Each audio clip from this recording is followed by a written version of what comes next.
Chapter 11. I had to change the angle. I didn't know how to video without lines coming off of the fire. I don't know. I was getting homicidal, so I thought I'll just change the angle. Chapter 11. Roaming around in the dark. Dysregulated. So at this point, you may or may not understand that this problem, your kid cutting themselves, is way too big a thing for you to handle without help. And why wouldn't it be? Why our society allows us to walk around without an emotional education is beyond me.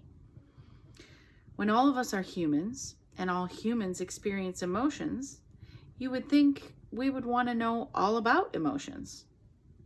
What they are, how to identify and name them, how they feel in our bodies, what to do when we have them, and on and on.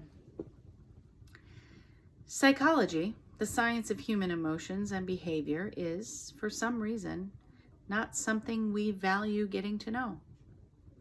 It's so practical in our everyday lives. I don't get why it's such a mystery to most. I have theories. I think emotions scare people because sometimes they are powerful. I think in a male-dominated society, anything generalized as female isn't seen as powerful, which contradicts why people would be scared of them then.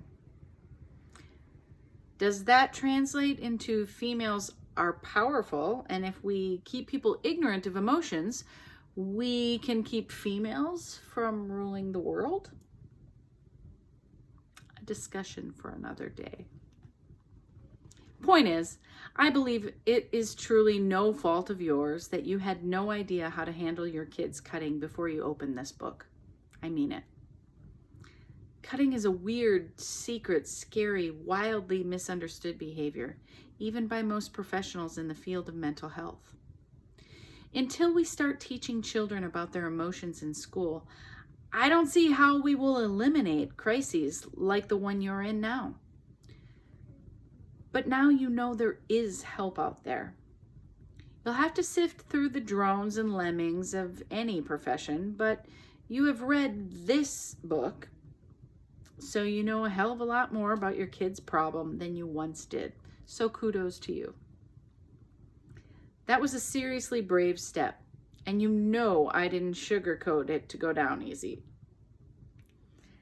But you're here, and you have the real deal information now. The shit very few people will ever tell you. So what are you gonna do now?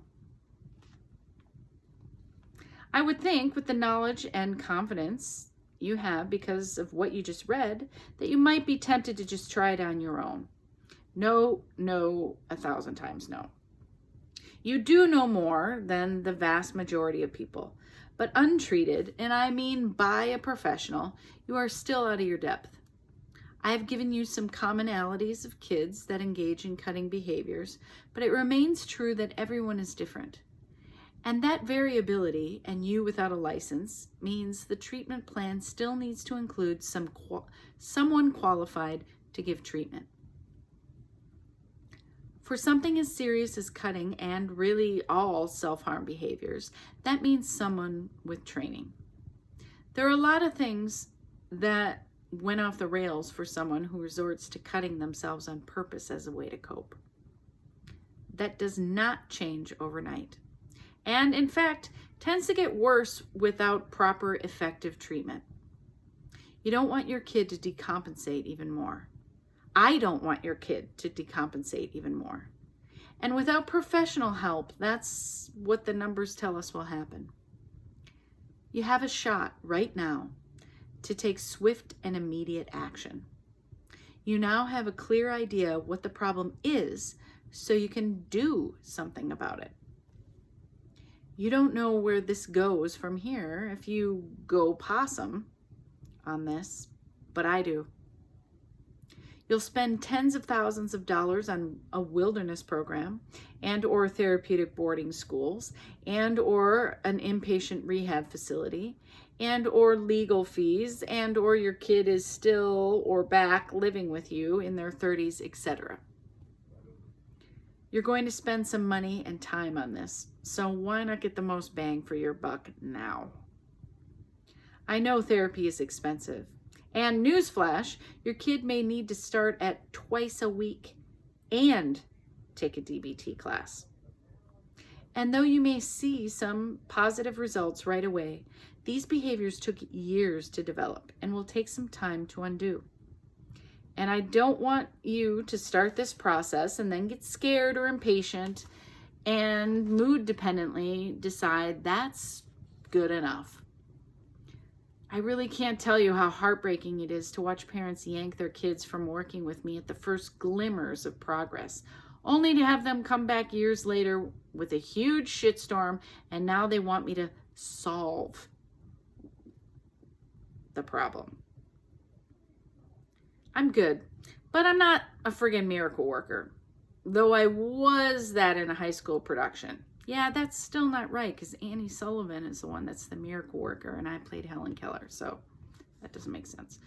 Bottom line is, if you attack the problem now, blinders off and big girl/boy panties on, you really have a shot of getting your kid's life on a path that can be even better than before all this mess. I know you can. I know you can.